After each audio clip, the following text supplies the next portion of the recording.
Alright guys, yours probably looks something like this. Inside of here, there's just a spring. So what I did, I ran a bolt right through into this plate. There's a pressure plate in here. And the unique part about this pressure plate is when you loosen these screws on the back, right here, that pressure plate also loosens.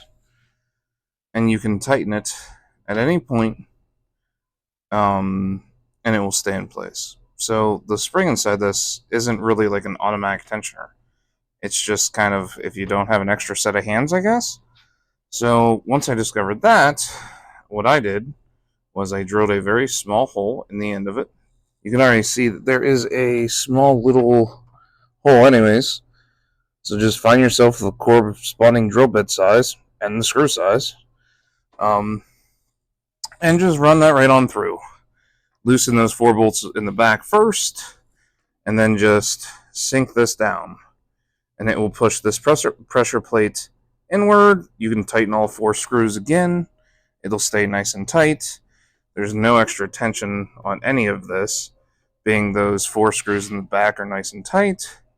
So that turns it right back into a banjo string. And it actually all of these up. So it's actually convenient if they would have added this feature.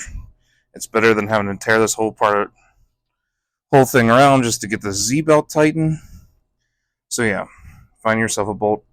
I already had bolts without like a pointy end. I suggest you use that, or it's gonna run right through. Or you just take a bolt, any bolt, roughly the size of this hole right here, and just cut the tip off of it. It'll work just as well. But just tighten it down, and you only have to do one side. You don't have to do 2. It'll be nice and tight.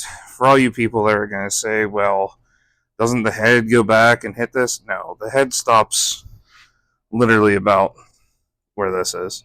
So this can stick out. It's never going to bother it. That's my quick fix. I have seen that they haven't responded to anybody's videos. So I hope this helps. And good luck printing.